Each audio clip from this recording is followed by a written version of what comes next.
जय Hind. NCERT exemplar में आज हम लोग करने जा रहे हैं D and F block elements के क्वेश्चन। शुरू करते हैं। पहला क्वेश्चन पूछ रखा है electronic configuration of transition element x is +3 in +3 oxidation state is 3d5। तो 3d5 तो हमको मालूम है, तो +3 स्टेज में 3d5 ये तो आयरन का बैठेगा। कैसे पता आयरन का बैठेगा? तो आयरन होता है हमारे पास 26 और बैठता है 4s2 3d6।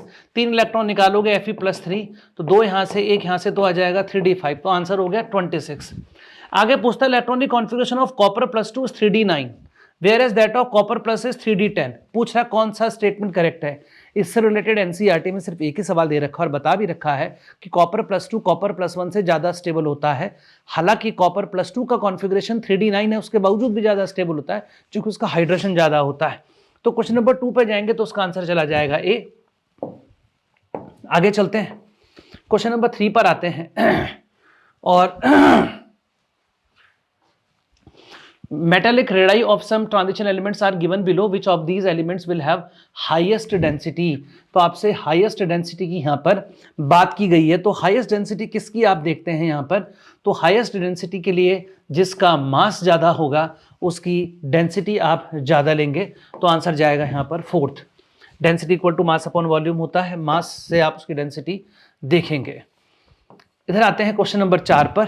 तो क्वेश्चन नंबर 4 पे देखते हैं। तो ये रहा generally transition elements form coloured salt due to the presence of unpaired electron, which of the following compound will be coloured in solid state. इनमें से कलर्ड कौन होगा? जिसके पास अनपेयर्ड इलेक्ट्रॉन होंगे। ये तो Ag+ है, Ag+ का मतलब तो 4d10 बैठेगा, ये तो नहीं होने वाला है। Zn+2 अगर आप देखोगे तो 3d10 बैठेगा, ये भी नहीं होने वाला है। ये कॉपर प्लस है तो ये बैठने वाला है 3d10, ये भी नहीं होने वाला है। इधर अगर आप देखोगे तो कॉपर +2 ये बैठेगा 3d9 और ये रंग बिरंगा जाएगा। अब आते हैं क्वेश्चन नंबर 5 पर। अभी तक तो सब इजी ही चल रहे हैं। 5 पर आते हैं तो 5वें क्वेश्चन को देखते हैं। ये रहा 5वां, छठा एक साथ ही आ गया। चलिए 5वें को देखते हैं। तो 5वें क्वेश्चन के अंदर हम देखते हैं तो दे रखा on addition of KMnO4 to concentrated H2SO4। Theory में पढ़ने के लिए मिलता है कंसंट्रेटेड H2SO4 जब आप डालते हो लेकिन गर्म नहीं करते हो तो उस वक्त Mn2O7 बनता है जो कि ग्रीन कलर का होता है। रिएक्शन आपको बिल्कुल ध्यान रहनी चाहिए। छठे को देखते हैं। छठे में पूछ रखा है the magnetic nature of element depend on the presence of unpaired electrons, identify the configuration of transition element which show highest magnetic moment. तो जहां पर सबसे ज्यादा अनपेयर्ड इलेक्ट्रॉन आएंगे तो सबसे ज्यादा अनपेयर्ड इलेक्ट्रॉन तो यहीं पर आएंगे। आपको पता है 3d5 के अंदर 5 अनपेयर्ड इलेक्ट्रॉन होंगे और सबसे ज्यादा इसी का जाना चाहिए मैग्नेटिक मोमेंट, क्योंकि मैग्नेटिक मोमेंट के फॉर्मूले में हम रखते हैं μ = (n(n+2) और n होता है यहाँ पर अनपेयर्ड इलेक्ट्रॉन। और अनपेयर्ड इलेक्ट्रॉन आप सबसे ज्यादा कहाँ देखेंगे? 3d5 में। और कहीं पर भी आपको उतने ज्यादा अनपेयर्ड इलेक्ट्रॉन्स देखने के लिए नहीं मिलेंगे। अभी तक मामला सब सामान्य चल रहा है। सिंगल ऑप्शन में कभी कभी क्वेश्चन बहुत अच्छा आता है। मल्टीपल चॉइस तो जहाँ पर एक से ज़्यादा आंसर करेक्ट हैं वो तो बहुत अच्छे बने हुए एग्जाम्पलर के अंदर। क्वेश्चन नंबर 7 पर आते हैं और क्वेश्चन नंबर 7 को देखते हैं। तो पढ़िए हमारे साथ। Which of the following oxidation state is common for all lanthanides. Common oxidation state +3 है। अगर मोर देन 1 में करेक्ट में पूछा जाता कौन कौन सी ऑक्सीडेशन स्टेट पॉसिबल है तो फिर 2 और 4 पर आपको और निशान लगाना पड़ता है। क्वेश्चन नंबर 8 पर आते हैं तो उसको पूरा स्क्रीन पर दिखा देते हैं आपको। तो ये रहा क्वेश्चन नंबर 8। तो चलिए देखते हैं क्या आंसर। तो पूछ रखा which of the following reaction are disproportionation. ये वाला डिस्प्रोपोर्शनेशन है, आगे देखने की जरूरत नहीं, ये सिंगल है तो ये तो जाएगा। और आपको पता है एक्वस मीडियम में कॉपर प्लस से ज़्यादा कॉपर +2 स्टेबल होता है।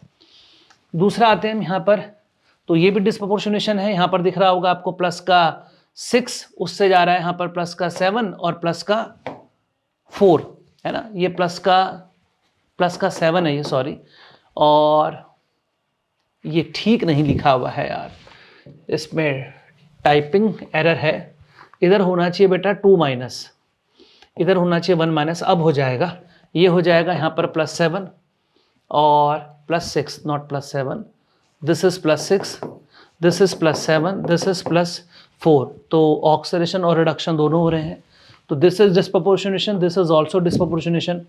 इसको अगर आप देखोगे तो ये डिस्प्रोपोर्शनेशन KMnO4 से ये KMnO4 K2MnO4, ये तो अगेन इसी टाइप की कोई चीज़ दिख रही है। ऊपर से लिखी हुई कुछ टाइपिंग एरर दिख रही है इसमें, मेरे को उसको भी छोड़ना पड़ेगा, इसमें कुछ टाइपिंग एरर है। इसको अगर आप देखते हो तो डिस्प्रोपोर्शनेशन का एग्जाम्पल नहीं है क्योंकि ये +2 से जा रहा है +4 और ये जा रहा है +7 से जा रहा है यहाँ पर +4। तो इधर तो ऑक्सीडेशन हो रहा है, इधर रिडक्शन हो रहा है, लेकिन दोनों के दोनों किसी एक कंपाउंड में कन्वर्ट हो रहे हैं। एक तरीके से डिस्प्रोपोर्शनेशन का उल्टा है, और डिस्प्रोपोर्शनेशन के उल्टे को कोप्रोपोर्शनेशन बोलते हैं। तो ये कोप्रोपोर्शनेशन का एग्जाम्पल है। तो अभी तक जो दो ऑप्शंस यहाँ पर लिखे हुए हैं उसको देख करके तो आंसर ए और बी लगता है। ये यहाँ पर मिसटाइप्ड है, इसको हमको छोड़ना पड़ेगा। आगे चलते हैं, क्वेश्चन नंबर 9 की तरफ आते हैं। तो देखते हैं क्या लिख रखा है यहाँ पर। KMnO4 is added to oxalic acid, बड़ी इंपॉर्टेंट रिएक्शन है। ऑक्जेलिक एसिड में जब हम KMnO4 डालते हैं तो रिएक्शन में शुरुआत में तो स्पीड कम रहती है, बाद में रिएक्शन की स्पीड बढ़ जाती है। कारण ये होता है क्योंकि यहाँ पर MnSO4 पैदा होता है, और MnSO4 यहाँ पर यानी कि Mn+2 ऑटो कैटलिस्ट की तरह काम करता है। कैटालिसिस चैप्टर में पढ़ने के लिए मिलता है। 4th इसका आंसर जाएगा। 10th क्वेश्चन पर आते हैं। लिख रखा 14 एलिमेंट होते हैं एक्टिनोइड सीरीज में। Which of the following element does not belong to this series. और आप देख सकते हैं ये वाला लास्ट के 3 जो एलिमेंट आते हैं लेंथेनॉइड्स में, TM, YB और LU, ये लास्ट के 3 एलिमेंट्स लेंथेनॉइड्स के हैं। तो ये लेंथेनॉइड का मेंबर है, न कि एक्टिनॉइड्स का। तो उसको तो यहां से हटाना पड़ेगा। क्वेश्चन नंबर 11 जब आप देखेंगे तो उसको अगर आप मोल कॉन्सेप्ट से करेंगे तो ये काफी समय लेगा, तो हम इसे मोल कॉन्सेप्ट से न करके इक्विवेलेंट कॉन्सेप्ट से कर रहे हैं। KMnO4 एसिडिक मीडियम में यूज किया गया है। पूछ रहा है इसके कितने मोल खर्च होंगे अगर मुझे 1 मोल सल्फाइड आयन को रिएक्शन करवाना हो। इस क्वेश्चन का आंसर अगर मैं सल्फाइड आयन से करूंगा ना तो 8/5 आना चाहिए। अब सल्फाइड आयन से करने पर 8/5 आना चाहिए। तो आप अगर देखें तो ये क्वेश्चन में यहाँ पर इसकी भाषा में गड़बड़ है। एक्चुअली में यहाँ पर सल्फाइड आयन नहीं लिखना चाहिए, यहाँ पर इसको एक्चुअली में H2S लिखना चाहिए, क्योंकि सल्फाइड आयन के ऑक्सीडेशन से तो सल्फेट बनता है। सिर्फ H2S ही ऐसा है जो अपने ऑक्सीडेशन पर सल्फर बनाता है। तो पहले तो इसके क्वेश्चन को आप थोड़ा करेक्ट करें, यहाँ पर H2S होना चाहिए क्वेश्चन में। अब मैं आपको यहाँ पर दिखाता हूँ कि एग्जैक्टली चल क्या रहा है यहाँ पे मामला। तो KMnO4 जो होता है उसका एसिडिक मीडियम में जो वैलेंस फैक्टर होता है वो होता है 5, और इस रिएक्शन में चूंकि H2S का कन्वर्जन होएगा यहाँ पर सल्फर में, तो -2 से 2 में कन्वर्ट होएगा, तो इसका वैलेंस फैक्टर आएगा यहाँ पर 2। KMnO4 का एसिडिक मीडियम में वैलेंस फैक्टर 5 कैसे आया? क्योंकि KMnO4 कन्वर्ट हो रहा होता है Mn+2 में, तो +7 से +2 में कन्वर्ट हो रहा होता है, तो यहाँ पर वैलेंस फैक्टर चलता है 5। अब रूल ये है कि इक्विवेलेंट्स ऑफ KMnO4 जो हैं वो इक्विवेलेंट्स ऑफ H2S के हो जाएंगे। इक्विवेलेंस होता है वैलेंस फैक्टर इनटू मोल, ऐसे ही यहां पर भी वैलेंस फैक्टर इनटू मोल। अब KMnO4 के मोल तो पूछे गए हैं और वैलेंस फैक्टर इसका है 5। अब वैलेंस फैक्टर इसका है 2 और इसके कितने मोल की बात की गई है? 1 मोल की। तो जब आप मोल्स निकालेंगे KMnO4 के रिक्वायर्ड तो वो 2/5 आएंगे। ये एक अच्छा क्वेश्चन है और पूछा जा सकता है। अब आते हैं क्वेश्चन नंबर 12 पर। क्वेश्चन नंबर 12 को अगर आप देखते हैं तो क्वेश्चन नंबर 12 में पूछ रखा which of the following sample is amphoteric. अब चक्कर क्या है यहां पर कि जो आंसर आप देखेंगे आपको एक भी आंसर इस प्रकार का ठीक से मिलता जुलता नहीं दिखाई देगा। कारण क्या है वो समझिए। NCERT स्वयं कह रही है कि जब मेटल अपनी मैक्सिमम ऑक्सीडेशन स्टेट में पहुंच जाती है तब वो उसके जो ऑक्साइड्स होते हैं वो एसिडिक नेचर के होने लगते हैं। मैं आपको कुछ NCERT की लाइंस पहले दिखाना चाहूंगा। ये पहले NCERT कुछ लाइंस पे तवज्जो करते हैं। तो ये रे NCERT 7.12 article P block elements में क्या लिखती है ये पढ़ते हैं।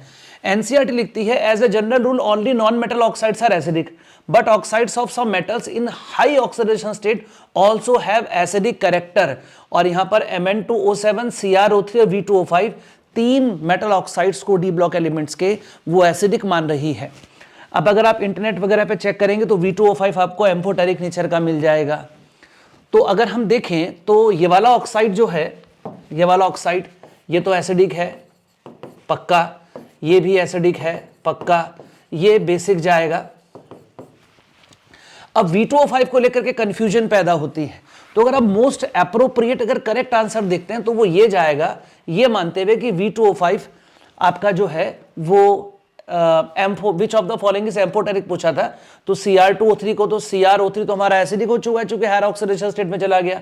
बहुत लोअर ऑक्सीडेशन स्टेट में आपने बेसिक बोल दिया। तो कंफ्यूजन सिर्फ V2O5 को लेकर के था। तो आपसे यहां पर CrO3 ये एम्फोटेरिक नेचर का होता है। तो V2O5 NCERT उसे एसिडिक लिख रही है, लेकिन ये V2O5 होता एम्फोटेरिक नेचर का है, ऐसा जगह जगह पर लिखा हुआ मिलता है। तो मोस्ट एप्रोप्रिएट आंसर जो उसका लग रहा है देखने में, वो यहां पर फर्स्ट वाला जाना चाहिए। मैं अब आगे लेके चलता हूं आपको क्वेश्चन नंबर 13 पर। गैडोलियम का पूछ रहा है, क्या बैठेगा? तो भैया आपको याद होना चाहिए लासी पर नड पम सम युगडियर आपके पास गैडोलियम। अब आप यहां से शुरू करेंगे 4F1, फिर 4F0, 5D1, 6S2, फिर यहां पर 4F2 हो जाता है, डी का इलेक्ट्रॉन इसमें चला जाता है, 5D0, 6S2, F2, इधर F3, इधर F4, इधर F5, इधर F6, इधर F7, ये है 4F7, 5D0, 6S2, 5D0, 6S2।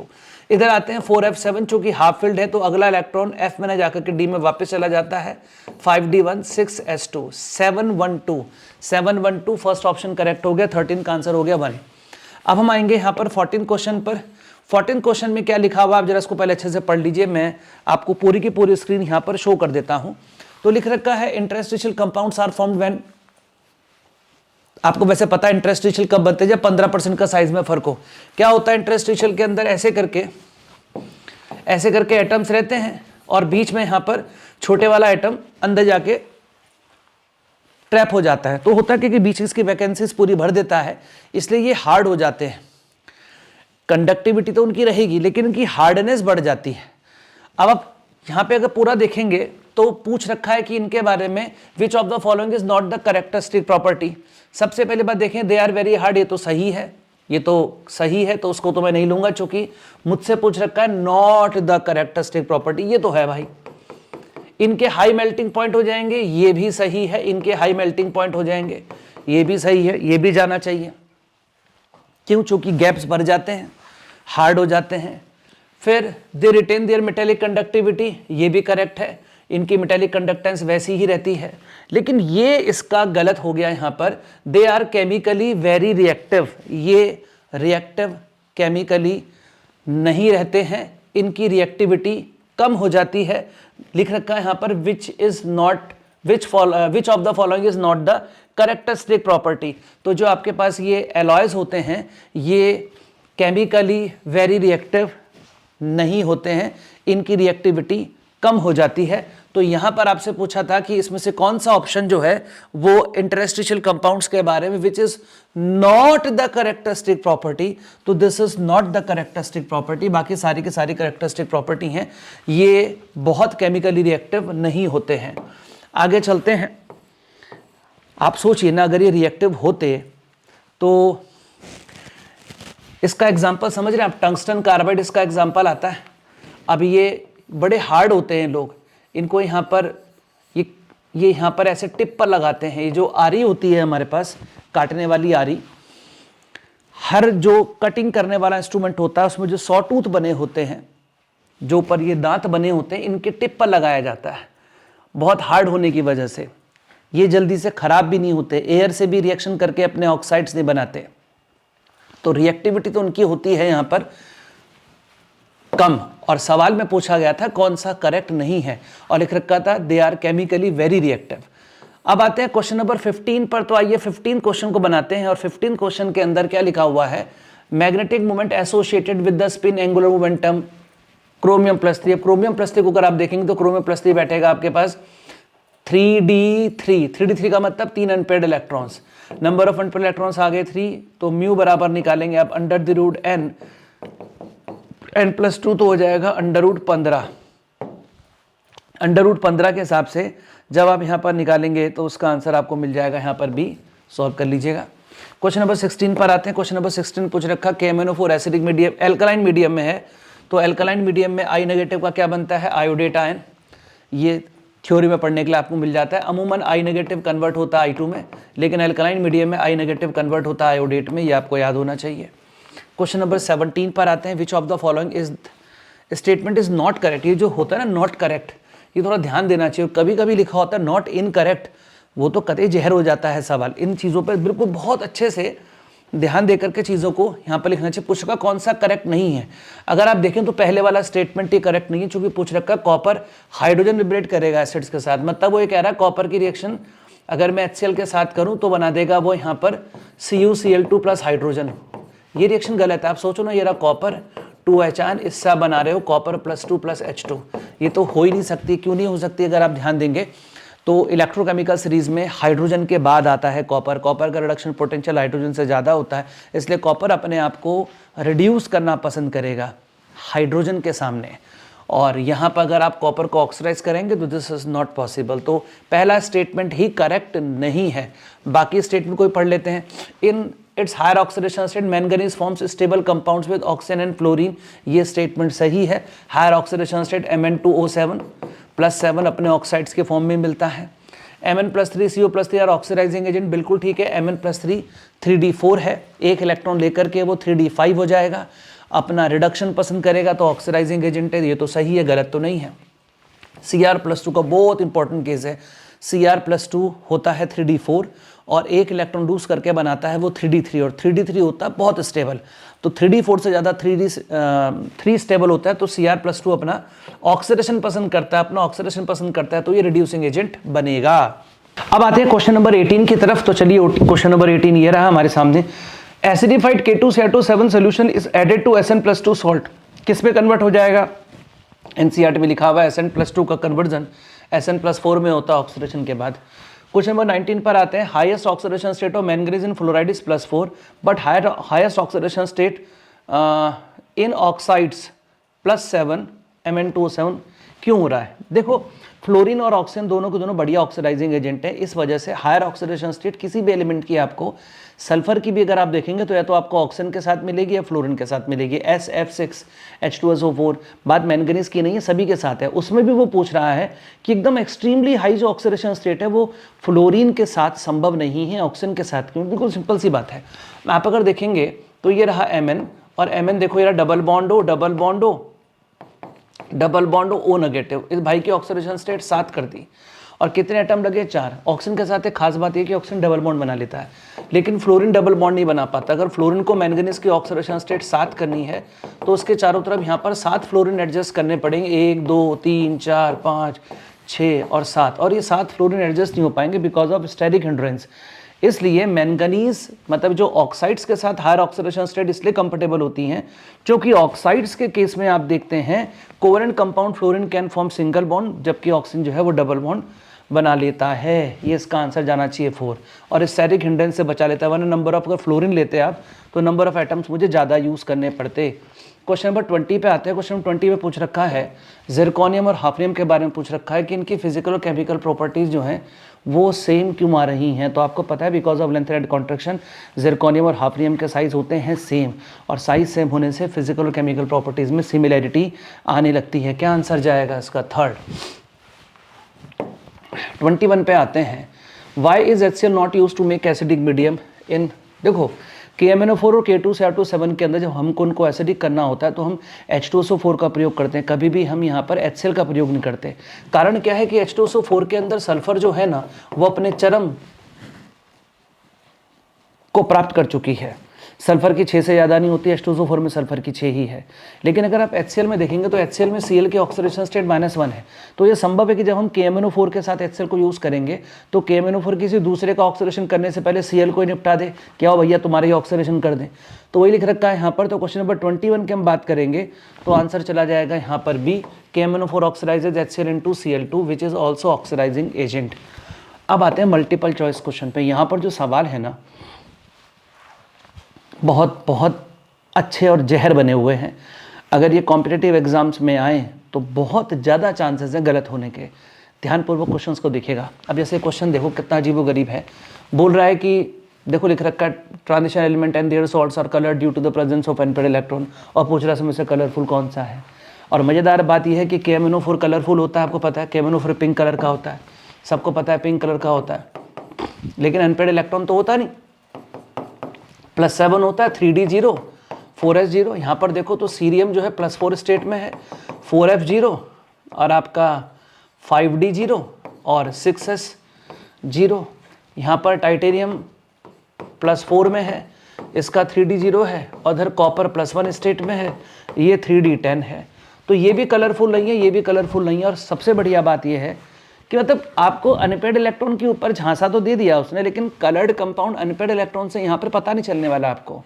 तो आपको यहाँ पर KMnO4 पिंक होता है, बड़ी कॉमन सी बात है। एक चीज़ याद रखनी पड़ेगी कि सीरियम +4 जो है अनपेड इलेक्ट्रॉन नहीं है, उसके बावजूद भी कलरफुल है। तो आंसर जाएंगे ये दोनों। और ये बहुत इंपॉर्टेंट इन्फॉर्मेशन है, आपको अपनी कॉपी पर नोट्स में इसको लिख लेना चाहिए। सवाल अगर आया तो आप इसे गलत करेंगे, ये गारंटी है। आगे चलते हैं। पूछ रखा है कि इनमें से किसके spin only magnetic moment same है। स्पिन ऑनली मैग्नेटिक मोमेंट इनमें से किस किस के सेम है। तो जिसके पास अनपेड इलेक्ट्रॉन सेम होंगे, चूंकि स्पिन ऑनली का फॉर्मूला होता है √n+2 वाला फॉर्मूला होता है। आइए देख लेते हैं। कोबाल्ट +2 3d7 बैठेगा, क्रोमियम +2 3d3 बैठेगा, 3d4 बैठेगा, मैंगनीज +2 3d5 बैठेगा और क्रोमियम +3 बैठेगा हमारे पास, क्रोमियम +3 बैठेगा हमारे पास 3d3। तो 3d3 इसमें भी 3 अनपेड इलेक्ट्रॉन है और d7 इसमें भी 3 अनपेड इलेक्ट्रॉन आएंगे। कैसे आएंगे देखो, 1 2 3 4 5 6 7, इसमें भी 3 अनपेड इलेक्ट्रॉन आएंगे। तो इस दोनों के मैग्नेटिक मोमेंट सेम आ सकते हैं। तो आंसर हो जाएगा A और D।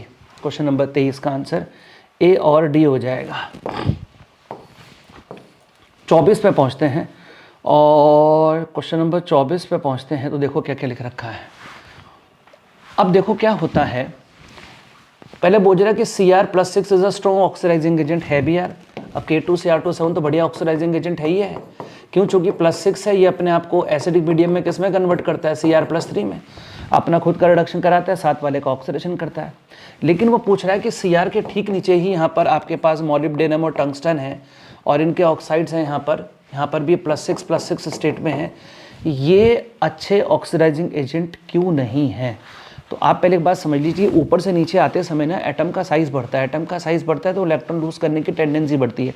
इलेक्ट्रॉन लूज करने की टेंडेंसी बढ़ती है तो ऊपर से नीचे आते हुए ना हायर ऑक्सीडेशन स्टेट्स की स्टेबिलिटी बढ़ती है। तो अब अगर आपसे को पूछे कि इसमें से पूछ रहा था यहाँ पर नॉट बिकॉज, पहले लिख रखा था Cr6 is more stable then this, ये तो गलत है, ये तो गलत है। अगर Cr6 स्टेबल हो जाए तो फिर Cr6 अपने आप को Cr+3 में कन्वर्ट ही नहीं करेगा, तो स्टेटमेंट ही गलत होगी, जबकि वो तो अच्छा ऑक्सीडाइजिंग एजेंट है। Molybdenum 6 tungsten 6 are more stable than Cr, ये बिल्कुल ठीक है, ये स्टेबल हैं, तभी तो ये अपने आप को किसी दूसरी स्टेट में कन्वर्ट नहीं कर रहे हैं, तभी तो ऑक्सीडाइजिंग एजेंट नहीं बन रहे हैं। Higher oxidation state of heavier elements बिल्कुल ठीक है, ऊपर से नीचे आते हुए हायर ऑक्सीडेशन स्टेट की स्टेबिलिटी बढ़ती है। ये गलत हो गया, जब ये ठीक है तो अपने आप गलत हो गया। 25वें क्वेश्चन पर आते हैं। आइए 25वें को देखते हैं। 25वें में क्या है, ये रहा। ये पूछ रहा था इसमें से कौन कौन से जो हैं वो +7 ऑक्सीडेशन स्टेट नहीं दिखाते। देखो एक्टिनॉइड्स में +2 से लेकर के +7 ऑक्सीडेशन स्टेट दिखाने की यहाँ पर रिवाज है। अब ये क्वेश्चन पूरा इंफॉर्मेटिव बन जाता है। इसमें AM और NP, नेपच्यूनियम और अमेरिकम, इन दो को छोड़ करके बाकी सारे +7 स्टेट दिखाते हैं। तो ये इन्फॉर्मेटिव क्वेश्चन है, आपको ध्यान रखना चाहिए अपने नोट्स में, इसको बढ़ा देना चाहिए। क्वेश्चन नंबर 26 देखेंगे तो क्वेश्चन नंबर 26 में पूछ रखा था यहाँ पर general electron configuration of this which of the following actinoids have 1 electron in 6d orbital. तो आपको इसका इलेक्ट्रॉनिक कॉन्फिगरेशन बना के देखना पड़ेगा और इलेक्ट्रॉन कॉन्फिगरेशन बनाएंगे तो A और B इसके आंसर आ जाएंगे। दिस इज ऑल्सो इन्फॉर्मेटिव, इसको बना के देख सकते हैं आप लोग। 27 पे आते हैं। Which of the following lanthanoids show +2 oxidation state besides the characteristic oxidation state +3 of lanthanoids? अब +2 कौन कौन से दिखाते हैं तो यहाँ पे लासी पर गुड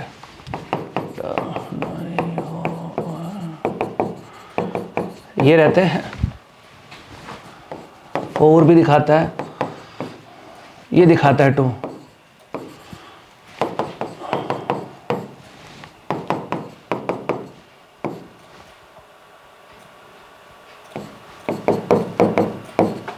ये लोग +2 दिखाते हैं। तो पूछ रखा था कि इसमें से कौन कौन से विच of the following lanthanoids show +2 oxidation state besides the characteristic oxidation state +3, कौन कौन +2 दिखाते हैं। तो सीरियम तो नहीं दिखाता, यूरोपियम EU देख लीजिए, EU +2 दिखाता है, बिल्कुल दिखाता है। अब आगे आ जाइए इधर YB YB+2 दिखाता है, ये नहीं दिखाता। तो आंसर जाएंगे इसके सेकेंड एंड थर्ड, ही आपको याद रखने पड़ेंगे कौन कौन से +2 कौन कौन से +4 दिखाते हैं। इसके लिए NCERT में ऑक्सीडेशन स्टेट दे रखी है, ये तो आपको याद करके जाना पड़ेगा। अब आते हैं क्वेश्चन नंबर 28 में, इसमें करेक्शन कर लीजिए। यहाँ पर ये Fe+3 आएगा। पूछ रखा है which of the following ion show higher spin only magnetic movement. अब टाइटेनियम+3 को अगर आप देखेंगे तो ये 1 अनपेड इलेक्ट्रॉन आएगा, 3d1 बैठेगा, ये बैठेगा 3d5, ये भी बैठेगा 3d5 और ये बैठेगा आपके पास 3d6। तो सबसे ज्यादा अनपेड इलेक्ट्रॉन इन दोनों में आ रहे हैं, इन दो का ही हायर साइड पे जाएगा। Transition element form binary compound with halogen, which of the following can form trinary compound. तो CrCl3 तो होता है, ये तो बनाएगा। कोबाल्ट के भी आपको ट्राइवेलेंट कंपाउंड मिल जाते हैं। देखो कॉपर का नहीं मिलता है, क्योंकि कॉपर +1 ये कॉपर +2 दिखाता है। निकल +2 +3 +4 दिखाता है, तो लेकिन कुछ ज़्यादा जो प्रोमिनेंट ऑक्सीडेशन स्टेट्स मिलती हैं वो 2 और 4 मिलती हैं। इसलिए यहाँ पर आंसर जाने चाहिए 29 का 1 और 2, A और B जाएंगे। अब इधर आते हैं 30th पे, which of the following will not act as oxidise. Not ये बड़ा खतरनाक होता है। तो आपको अगर पता है ऊपर से नीचे आते हुए हायर ऑक्सीडेशन स्टेट की स्टेबिलिटी बढ़ती है। अभी थोड़ा देर पहले तो क्वेश्चन आया, यहाँ पर +6 है, यहाँ पर +6 है, ये दो स्टेबल हैं। ये स्टेबल हैं तो ये अपनी ऑक्सीडेशन स्टेट को चेंज नहीं करेंगे, अपने आप को 6 से घटा के 5 4 3 में लाना पसंद नहीं करेंगे। तो जब ये अपना रिडक्शन पसंद नहीं करेंगे तो ये ऑक्सीडाइजिंग एजेंट नहीं होंगे। तो आंसर जाएगा 2 और 3। क्वेश्चन नंबर 30 का आंसर हो गया यहाँ पर A और B और C, इसके आंसर जाएंगे यहाँ पर B और C इसके आंसर जाएंगे। ये दो नहीं होंगे, बाकी सारे के सारे अपने आप को कन्वर्ट कर लेंगे। क्रोमियम +6 में कर लेता है, यहाँ पर भी +6 है और यहाँ पर भी +6 है। क्रोमियम तो अपने आप को कन्वर्ट कर लेता है। अब हम आते हैं 31 पर। Although +3 is the characteristic oxidation state of lanthanoid but cerium also shows +4 oxidation state because. तो सीरियम +4 ऑक्सीडेशन स्टेट अपनी क्यों दिखा रहा है? तो आइए मैं आपको थोड़ा सा पहले पीरियोडिक टेबल की तरफ आपको ले चलता हूँ ताकि आप चीज़ों को समझ पाएँ कि यहाँ पर हुआ क्या है। तो इधर मैं आपको दिखाता हूँ, देखिए ये रही अपनी पीरियोडिक टेबल और ये लैंथेनम है, लैंथेनम ये रहा इस जगह, ये रहा सीरियम। अगर वो अपने इलेक्ट्रॉन्स निकाले, 4 इलेक्ट्रॉन निकाले तो एक निकालने के बाद यहाँ पहुँचेगा। देखिए ना यहाँ पर लैंथेनम है, लैंथेनम के बाद ये सीरियम यहाँ से शुरू हो रहा है। एक इलेक्ट्रॉन निकालेगा तो लैंथेनम जैसा होगा, यानी कि यहाँ पहुँचेगा। दूसरा, तीसरा और चौथा निकालते ही कैसा हो जाएगा? वो इनर्ट गैस कॉन्फ़िगरेशन में तब्दील हो जाएगा। इनर्ट गैस कॉन्फ़िगरेशन ज़ेनॉन में कन्वर्ट हो जाएगा। तो 4 इलेक्ट्रॉन निकाल के वो इनर्ट तो बन रहा है, तो वो तो मैंने आपको दिखा दिया कि 4 इलेक्ट्रॉन निकाल के वो इनर्ट बन रहा है। तो पूछा था कि ऐसा क्यों हो रहा है, तो it has tendency to attain F0 configuration. F0 हो जाएगा, F0 कॉन्फ़िगरेशन अटेन करने की वो अपनी कोशिश करेगा। नोबल गैस कॉन्फ़िगरेशन 31 में आएगा ही आएगा।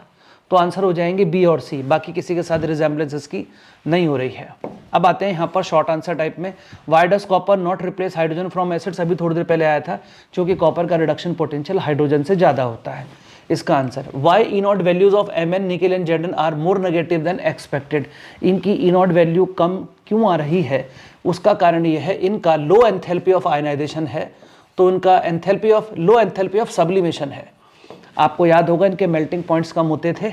मेल्टिंग पॉइंट का सीक्वेंस ऐसे चलना चाहिए था, लेकिन मैंगनीज के केस में आपको याद होगा मैंगनीज के केस में ड्रॉपिंग आती थी। इस प्रकार का ग्राफ आपको देखने के लिए मिलता था। तो आंसर जाएगा लो enthalpy of sublimation. 34 why first ionisation enthalpy of Cr is lower than that of zinc? Cr की पहली आयनेशन एनर्जी जिंक से कम क्यों है? तो जिंक को अगर आप देखेंगे तो जिंक बैठता है 3d10 4s2 और ये बैठेगा यहाँ पर 3d5 4s1। तो पहली बात तो यहाँ पर S2 है, यहाँ पर S1, इसके सारे सबशेल्स पूरे भरे हुए हैं, जबकि इसका 4s पार्शियली फिल्ड है, इलेक्ट्रॉन निकालना आसान होगा। पहला रीज़न तो ये हुआ। दूसरा रीज़न ये है कि जिंक का जब हम लेफ्ट से राइट जाते हैं तो इफेक्टिव न्यूक्लियर चार्ज बढ़ता है, तो जिंक का इफेक्टिव न्यूक्लियर चार्ज क्रोमियम से ज़्यादा है। इस वजह से क्रोमियम में से इलेक्ट्रॉन निकालना जिंक के मुकाबले आसान पड़ता है। 2 रीज़न यहाँ पर हैं, दोनों आपको पता होने चाहिए। Transition element show high melting points. Why? क्योंकि आपको पता है मेल्टिंग पॉइंट जो है मेल्टिंग पॉइंट डिपेंड करता है किसके ऊपर? नंबर ऑफ अनपेड इलेक्ट्रॉन्स के ऊपर, और इनके पास अनपेड इलेक्ट्रॉन्स काफ़ी ज़्यादा रहते हैं, क्योंकि d ऑर्बिटल के इलेक्ट्रॉन्स भी अपने यूज़ करते हैं लोग। जिससे मेटेलिक बॉन्ड की स्ट्रेंथ बढ़ती है। मेटेलिक बॉन्ड की स्ट्रेंथ बढ़ने से इनके मेल्टिंग पॉइंट्स ज़्यादा आते हैं। तो आपको अगर यहाँ पे आंसर पूछा जाएगा तो आप बोलेंगे चूँकि ये अपने डी इलेक्ट्रॉन्स को यूज़ करते हैं बॉन्डिंग में, तो उनके मेटेलिक बॉन्ड की स्ट्रेंथ बहुत ज़्यादा होती है, इसलिए इनके मेल्टिंग पॉइंट्स आपको यहाँ पर ज़्यादा मिलते हैं। 36 पर आते हैं, लिख रखा copper +2 is treated with KI और वाइट प्रेसिपिटेट मिल रहे हैं। तो देखो वाइट प्रेसिपिटेट अगर कॉपर के मिल रहे हैं तो कॉपर +1 जो है वो होता है 3D10 और यही हो सकता है कलरलेस। कॉपर +2 तो 3D9 होगा। इसका मतलब क्या हुआ होगा कि कॉपर +2 की पहले I नेगेटिव से रिएक्शन हुई होगी, बना होगा कॉपर प्लस, साथ में बना होगा I2 और फिर इस कॉपर प्लस ने I- के साथ रिएक्शन करके CuI बनाया होगा जो कि इसको कलरलेस बनाता है। इंपॉर्टेंट है। Out of Cu2, Cl2 and CCl2 which is more stable and why. पहली बात तो यहाँ पर ये बताना चाहिए कि मीडियम एक्वस है कि सॉलिड है, क्योंकि एक्वस मीडियम के अंदर कॉपर +2 ज़्यादा स्टेबल होता है और सॉलिड स्टेट में कॉपर 1, सॉलिड और गैस स्टेट में कॉपर +1 ज़्यादा स्टेबल होता है बिकॉज ऑफ 3D10 कॉन्फ़िगरेशन। तो क्वेश्चन जो है कुल मिलाकर के मिसलीडिंग है, इन्फॉर्मेशन यहाँ पर कंप्लीट नहीं है। तो इन्फॉर्मेशन तो यहाँ पर पहले पूरी दी जानी चाहिए, लेकिन फिर भी अगर ना बोला जा रहा हो तो सामान्य केस में हम लोगों को एक्वस सोल्यूशन के अंदर रख करके आंसर कर देना चाहिए, या फिर आप आंसर करते समय वहाँ पर मेंशन कर दें कि इन सॉलिड स्टेट और gases space copper Cu2Cl2 is more stable because of D10 configuration of copper plus, और एक्वस मीडियम के अंदर CuCl2 इज मोर स्टेबल क्योंकि एक्वस मीडियम के अंदर कॉपर +2 का हाइड्रेशन ज़्यादा होता है। आगे आ रखा है when a brown compound of manganese A is treated with HCl it gives a gas. फिर वो गैस के बारे में पूछ रहा है, वो अमोनिया से रिएक्शन करके एक्सप्लोजिव बना रही है, बताइए क्या। P ब्लॉक आपको उसके लिए आना चाहिए, लेकिन अभी क्या हुआ कि आपके सिलेबस से 12th क्लास के सिलेबस से P ब्लॉक तो हटा दिया गया है।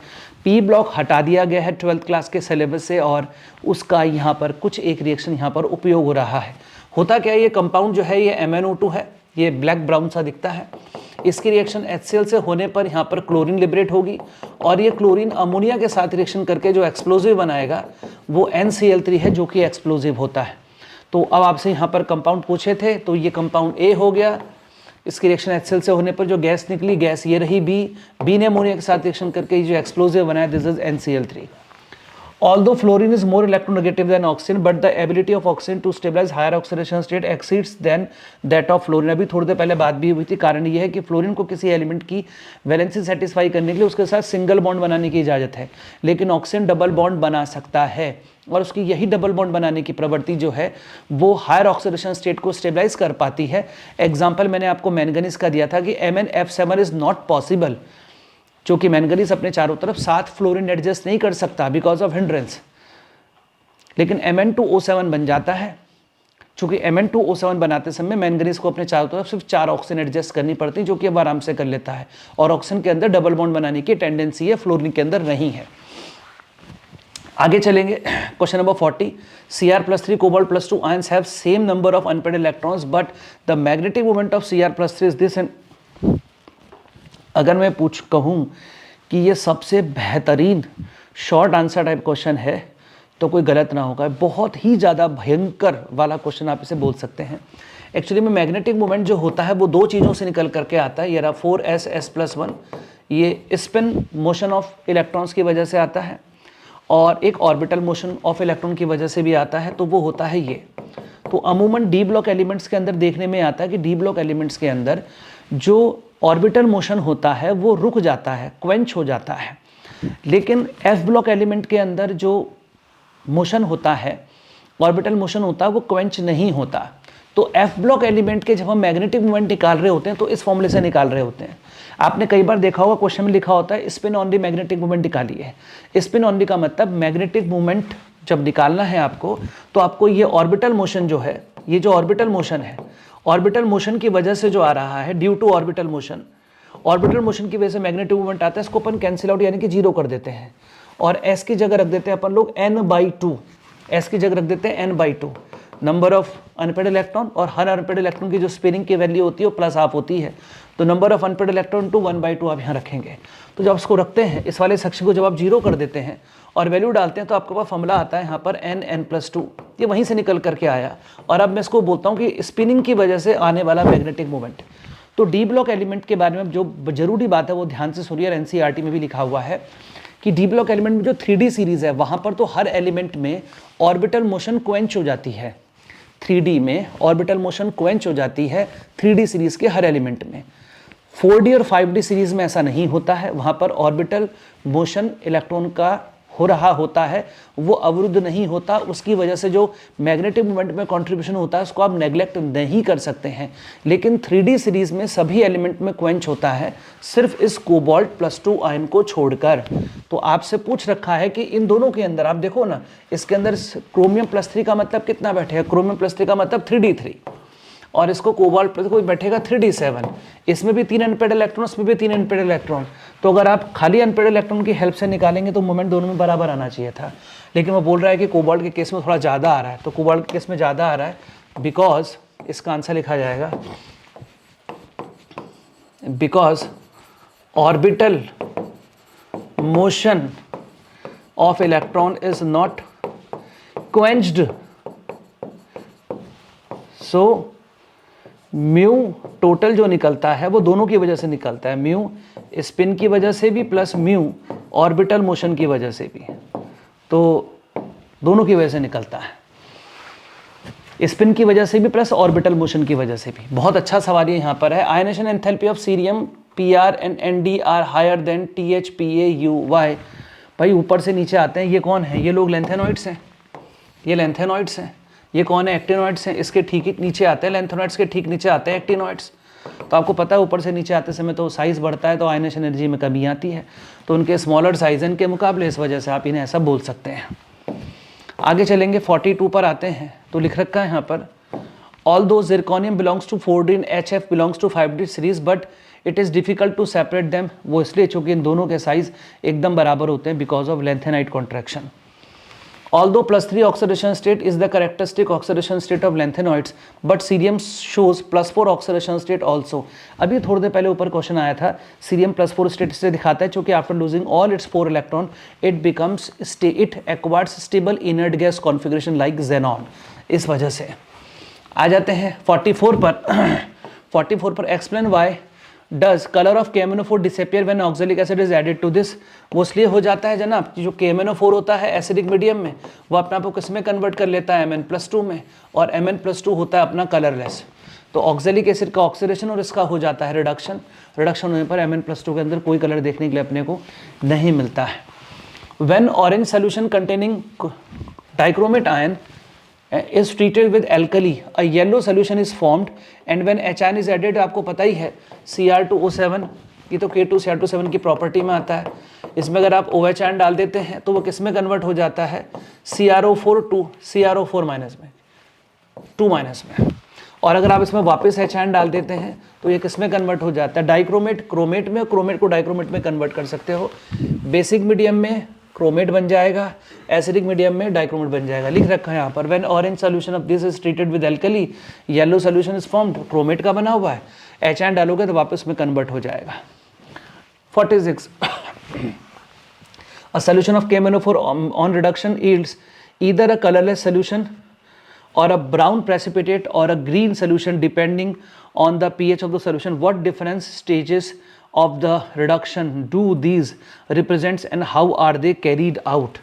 तो क्या बोल रहा है, मैं आपको एक बार KMnO4 की सारी रिएक्शंस आपको एक बार यहाँ पर दिखला देता हूँ, तो आपको अभी पूरी कहानी समझ में आ जाएगी। KMnO4 की सारी जो रिएक्शंस हैं तो मैं आपको दिखा देता हूँ, आइए देखते हैं। तो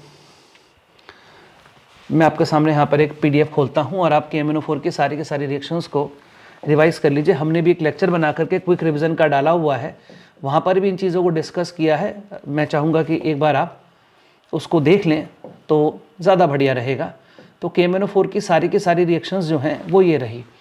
देखो KMnO4 जब आप H2SO4 डालते हो कंसनट्रेटेड और गर्मा गर्म, तब तो बनाता है वो MnSO4 और इसमें कोई रंग नहीं होता। Mn+2 कलरलेस होता है, Mn+2 में कोई कलर नहीं होता, तो Mn+2 में तो कोई कलर नहीं है। लेकिन जब आप इसमें H2SO4 डालते हो कंसनट्रेटेड लेकिन ठंडा, तब पूरा का पूरा सोल्यूशन हो जाता है ग्रीन हो जाता है, चूँकि यहाँ पर Mn2O7 बनता है, +7 स्टेट में रहता है यहाँ पर, जो कि गर्म करने पर MnO2 यानी कि +4 में कन्वर्ट हो जाता है और ये हो जाता है ब्लैकिश ब्राउन, इसका कलर होता है। तो ये चेंजेस वहाँ पर आते हैं, जिन चेंजेस के बारे में वहाँ पर क्वेश्चन के अंदर पूछा गया है। क्वेश्चन नंबर 47 पर आते हैं और लिख रखा है यहाँ पर, The second and third rows of transition elements resemble each other much more than they resemble with first row. Zirconium hafnium के साइज सेम होते हैं, सेकंड और थर्ड रो की प्रॉपर्टीज क्यों मैच कर रही हैं? क्योंकि जब हम सेकंड रो से थर्ड रो में आते हैं तो वहाँ पर लेंथेनॉइड कॉन्ट्रैक्शन हो जाता है। लेंथेनॉइड कॉन्ट्रैक्शन की वजह से सेकंड और थर्ड रो के जो एलिमेंट्स होते हैं उनके साइजेस आस पास के होते हैं, बहुत रिजेंबल करते हैं एक दूसरे से, इसलिए इनकी प्रॉपर्टीज़ भी यहाँ पर जो इनकी जो थर्ड रोज हैं ये रिजेंबलेंस इनके साइजेस में देखने के लिए मिलता है। आप इसका आंसर जस्ट लेंथेनॉइड कॉन्ट्रैक्शन लिख देंगे। अब आते हैं क्वेश्चन नंबर 48 पर। पूछ रहा है कॉपर का रिडक्शन पोटेंशियल जिंक से ज्यादा क्यों है? कॉपर का रिडक्शन पोटेंशियल जिंक से ज्यादा होने के पीछे दो कारण हैं। पहला कारण तो यह है कि कॉपर की फर्स्ट और सेकंड आयनाइजेशन एनर्जी का सम जिंक की फर्स्ट और सेकंड आयनाइजेशन एनर्जी के सम से ज्यादा होता है। कॉपर का आयनाइजेशन मुश्किल हुआ होगा तभी तो उसका ऑक्सीडेशन मुश्किल हुआ होगा, और जब कॉपर का ऑक्सीडेशन मुश्किल हुआ होगा तभी तो उसका रिडक्शन इजी हुआ होगा।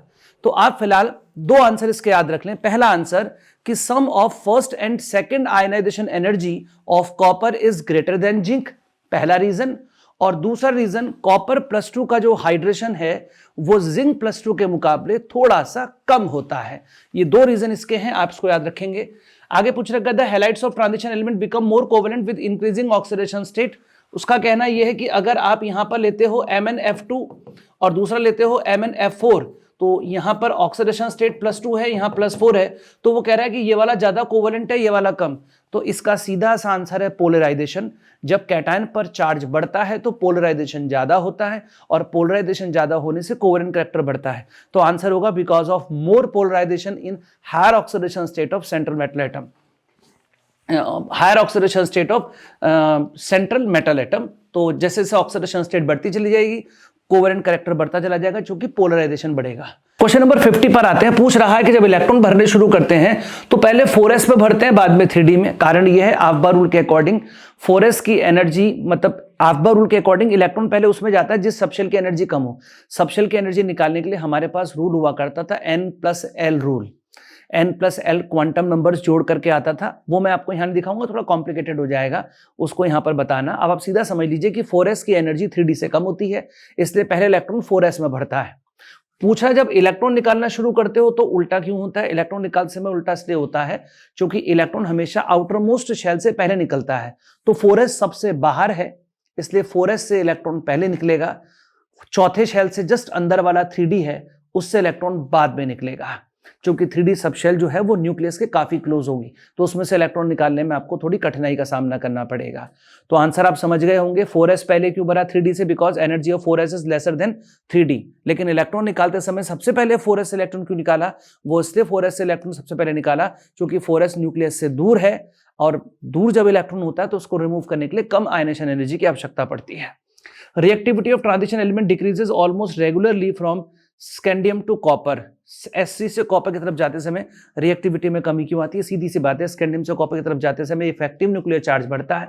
इफेक्टिव न्यूक्लियर चार्ज बढ़ता है तो इलेक्ट्रॉन का अट्रैक्शन बढ़ता है न्यूक्लियस के साथ, इसी वजह से इलेक्ट्रॉन लूज करने में दिक्कत होती है और रिएक्टिविटी में कमी आती है। तो ये था यहाँ पर डी ब्लॉक एलिमेंट्स के आपके साथ एनसीईआरटी एग्जाम्पल के सवाल। हालांकि अभी और भी मैचिंग और असर्शन रीजन यहाँ पर रह गए हैं, उसे नेक्स्ट सेशन में देखेंगे। आज फिलहाल इतना ही, नमस्कार।